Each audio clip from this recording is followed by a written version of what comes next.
So how much does homeowners insurance actually cost on the Space Coast of Florida, and can you even afford to live here? Today we're going to get into that, so stick around.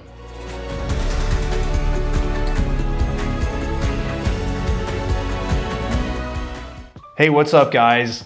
As you know, homeowners insurance has gone up significantly in the state of Florida over the past 5 years. In fact, it's gone up so much in recent years that it's making national headlines, and there's all types of different opinions out there on what's actually happening, whether it's going up, it's gonna go down, or real estate market's gonna crash, and it's all because of insurance. Today, we're gonna get into what those actual costs are, and if you can even afford to live here on the Space Coast. And help answer some of those questions, I brought in our favorite local insurance expert, Chris Delbridge. What's up, Chris? Good to have you, man. Thank you for having me. Yeah, absolutely. So one of the things that you always kind of bring into perspective for me, and I think a lot of times we misspeak when we say, hey, what's the best insurance I can get? As a real estate agent and as a consumer, I think a lot of times we consider best meaning the cheapest, right? What's the best policy I can get? How much is it going to be? So I do want to kind of throw that disclosure out there, because I do know that you remind me a lot of times that cheaper isn't always better, and we need to understand the difference between best coverage and lower price. So I just want to get right into it and kind of give some real life examples. I mean, recently we've seen new construction homes on the mainland with insurance as cheap as like $800 a year, $800 to $1,200 a year. And those were homes that sold for about $350,000 to $450,000. I mean, what's your opinion? Is that good insurance typically? It's tough to say without actually looking at the coverage. So I just, most consumers, and I'm guilty of it too, especially when I don't have a lot of knowledge on a particular area, I price it out and I find the cheapest option. I go with that. Well, with insurance, it's one of those things you get what you pay for. So even though you went with the same company, I might propose a completely different quote than another agent did because of the lack of endorsements, maybe higher deductibles, etc. All those have influence on price. So, and then what you were saying about like kind of the range for new construction, I would agree with that. I mean, I'll be brutally honest and just say my house, I think it's like $375 in dwelling value, and with all the bells and whistles and with the carrier that I'm with, which is, I mean, the best endorsement package you could get, it's around $1,400 for the year. Okay, that's extremely reasonable. And I guess to bring a little bit more context too, because I think sometimes that's lost a little bit in interpretation when we talk insurance for real estate, is meaning real estate agents, usually talk sale price or value of home. You as a real estate, as an insurance agent, you're typically more so referring to dwelling coverage, right? So your dwelling coverage is $375, but your home's probably worth $550, $600, give or take. Right, in Viera, yeah. Okay, that makes sense. So as far as like cost goes, is it fair to say that if you want the best, I'm not gonna say best coverage, if you want a cheaper insurance policy, living on the mainland is going to be cheaper than a barrier island? Yes, just because there are some companies that aren't writing on the barrier islands. So when we limit the options, it influences price. So there is new construction on Barrier Island, and but like the good thing with those is, I think it's 2018 or newer in Brevard, you get impact windows on the front of the house and shutters with the home, which is how it would qualify with a company if you're Barrier Island. Since those things are included and it's new construction, you have a much better shot than if it was an older home, because maybe it doesn't have those things, or it just, one of the 4 components of the home is out of an age gap that qualifies with an insurance carrier, or it's over a certain age that an insurance carrier wouldn't accept it. So Barrier Island is essentially Merritt Island and anything that's Cape Canaveral, Cocoa Beach, all the way down to Mel Beach. So anything beachside or on Merritt Island, that's Barrier Island. Right. Anything else is gonna be mainland. So in theory, if you're just trying to compare the two, same house in one location versus the next, mainland's gonna be a cheaper option, and that's primarily because you're gonna have more options, more coverage options for that home. Right, well, you're gonna have more options, but there are a lot of, I would say for beachside homes, there's a lot of higher value stuff that puts you in a different stratosphere, because once you aren't eligible with Citizens on the Barrier Island, which I'll be honest with you, most policies are going there unless it's new construction, that's where it gets more difficult, because then you need to go to an excess surplus carrier. And a lot of those, they're not giving wind coverage back. So if you have a mortgage, you wouldn't qualify. So there's just so many different variables for me to kind kind of answer like a blanket statement. It's very particular to the person that I'm talking to figure out what they want, number one, because just because I want something doesn't mean that they want something, but also figuring out what the wants and needs for them are, and then also looking at the home to say, hey, this is what the best option for you right now is. Here's my crystal ball prediction for the future, which we can take it with a grain of salt, because what does it mean at the end of the day? Right. But it's one of those things. It's like, in my opinion, when you're putting your business with an insurance agent, your insurance agent, for him to be profitable, you need to be there for years.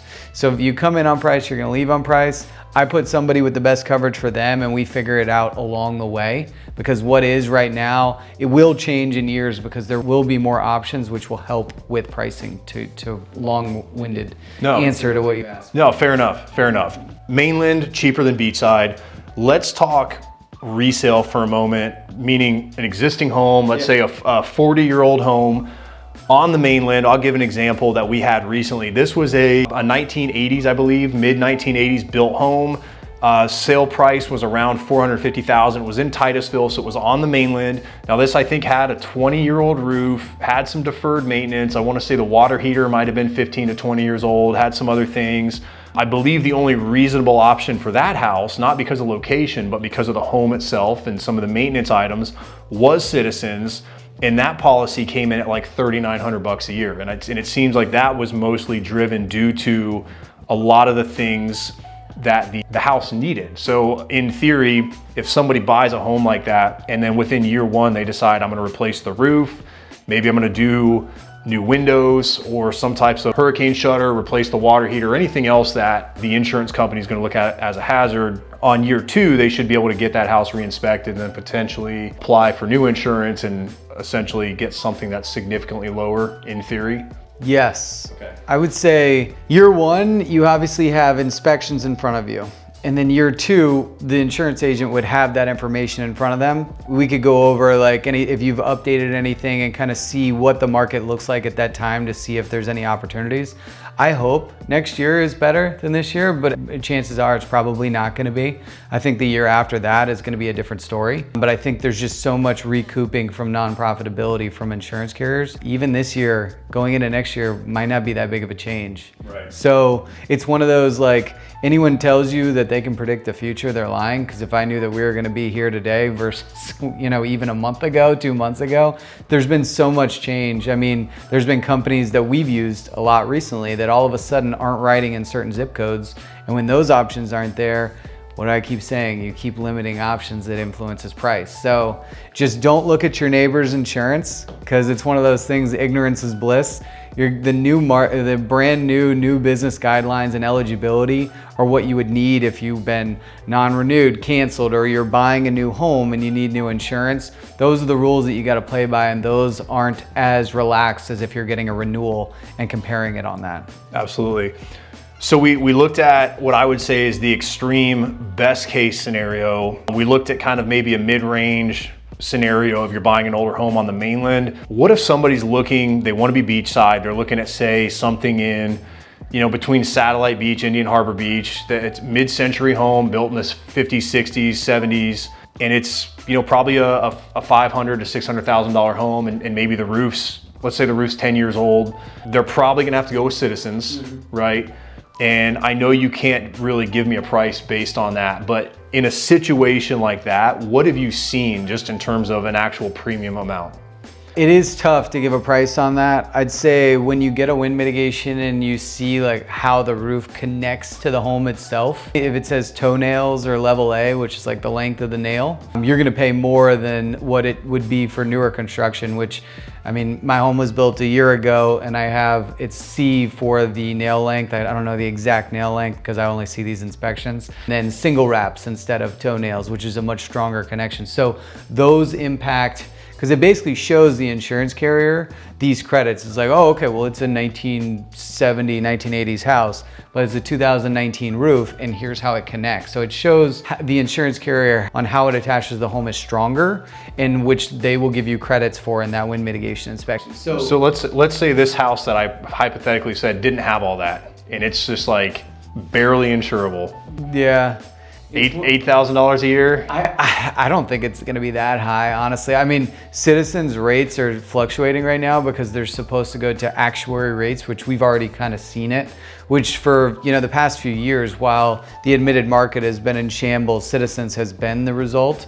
And, I think now they have like 1.3 million policies there. So now they're trying to figure out how to get it out, get out all the policies. They're putting some layers on that to do that, which I'm sure we'll get into. But specifically, the premiums with Citizens are going up in comparison to what the admitted space is. So it's kind of hard to say even then versus now. But if I'm going to just throw a number out there for, what are we talking, like a 400,000 dwelling value? Yeah. Okay. In a 10-year-old roof, you're probably looking between $3,000 and $4,000, I'd say, depending on how the roof connects to the home, which if it were 10 years old, I would think that it's a longer nail and the wraps has a much more strength than if it were like a 1970s house with a very low-pitched roof, no attic space. So if they did replace the roof, maybe they didn't put the longer nails or single rack, So it's just, there's so many variables. But I would say if you're doing anything to help mitigate, you want to figure out what opening protection the home has. It's like maybe you have all the windows, but you don't have the garage door or the front door. What would that look like into actually putting all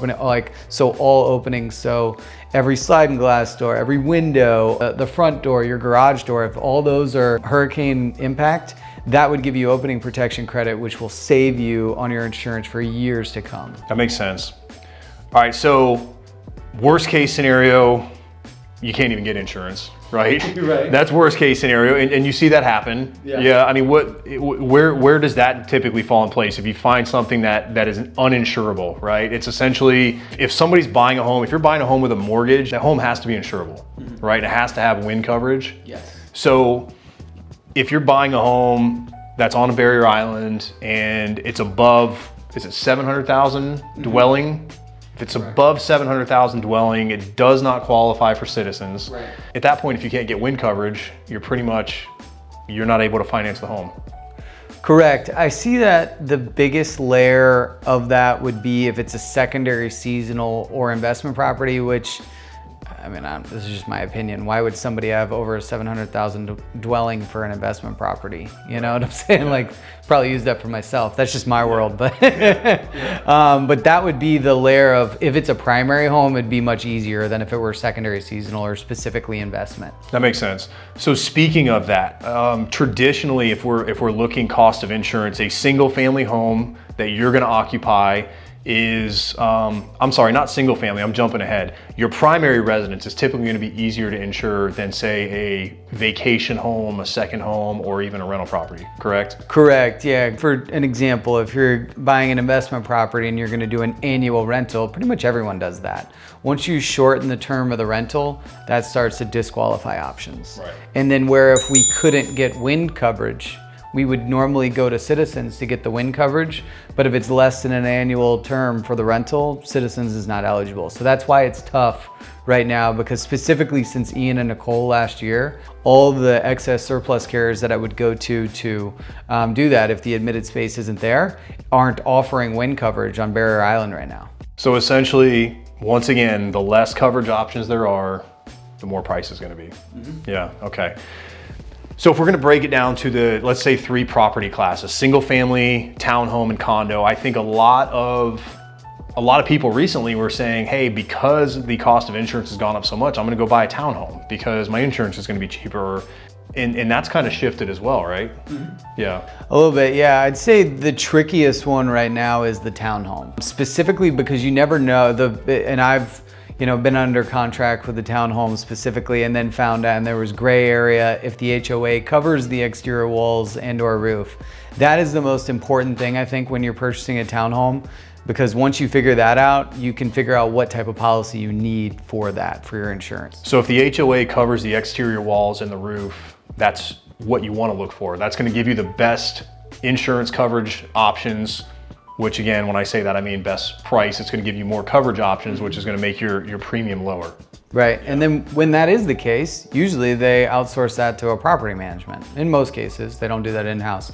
I would then contact that property management and say, hey, get me the commercial policy so I can verify that there is coverage for the exterior walls and roof. And then also they would get a wind mitigation for their own commercial insurance. That client could use that if it's at the same building, which can help with pricing. Makes sense. So then at what age of home are you going to see significant savings? You know, we know new constructions are going to give you a significant savings. What if you could put a range on year built to look for to save on your insurance premium? What would you advise? 10 years or newer. 10 years or newer.